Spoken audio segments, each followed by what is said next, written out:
ആയുഷ്മാൻ ഭാരത് പ്രധാനമന്ത്രി ജൻ ആരോഗ്യ യോജന പ്രകാരം 70 വയസ്സും അതിൽ കൂടുതലുമുള്ള എല്ലാ മുതിർന്ന പൗരന്മാർക്കും വരുമാനം കണക്കിലെടുക്കാതെ ആരോഗ്യ പരിരക്ഷ നൽകാൻ മന്ത്രിസഭ അംഗീകാരം നൽകി. 4.5 കോടി കുടുംബങ്ങൾക്ക് പ്രയോജനം ലഭിക്കും.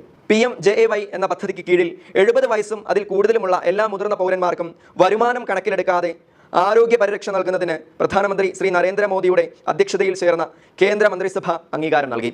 6 കോടി മുതിർന്ന പൗരന്മാരുള്ള ഏകദേശം 4.5 കോടി കുടുംബങ്ങൾക്ക് കുടുംബാടിസ്ഥാനത്തിൽ 5 ലക്ഷം രൂപയുടെ സൗജന്യ ആരോഗ്യ ഇൻഷുറൻസ് പരിരക്ഷയാണ് ഇത് ലക്ഷ്യമിടുന്നത്. ഈ അംഗീകാരത്തോടെ 70 വയസ്സും അതിൽ കൂടുതലുമുള്ള എല്ലാ മുതിർന്ന പൗരന്മാർക്കും അവരുടെ സാമൂഹിക സാമ്പത്തിക നില പരിഗണിക്കാതെ തന്നെ ഈ പദ്ധതിയുടെ ആനുകൂല്യങ്ങൾ ലഭിക്കാൻ അർഹതയുണ്ട്. യോഗ്യരായ മുതിർന്ന പൗരന്മാർക്ക് PMJAY പ്രകാരം ഒരു പുതിയ വ്യതിരിക്തമായ കാർഡ് നൽകും. ഈ പദ്ധതിക്ക് കീഴിൽ ഇതിനകം ഉൾപ്പെട്ട കുടുംബങ്ങളിലെ 70 വയസ്സും അതിൽ കൂടുതലുമുള്ള മുതിർന്ന പൗരന്മാർക്ക് പ്രതിവർഷം 5 ലക്ഷം രൂപ വരെ അധിക ടോപ്പ് അപ്പ് പരിരക്ഷ ലഭിക്കും. ഇതവർ മറ്റംഗങ്ങളുമായി പങ്കിടേണ്ടതില്ല.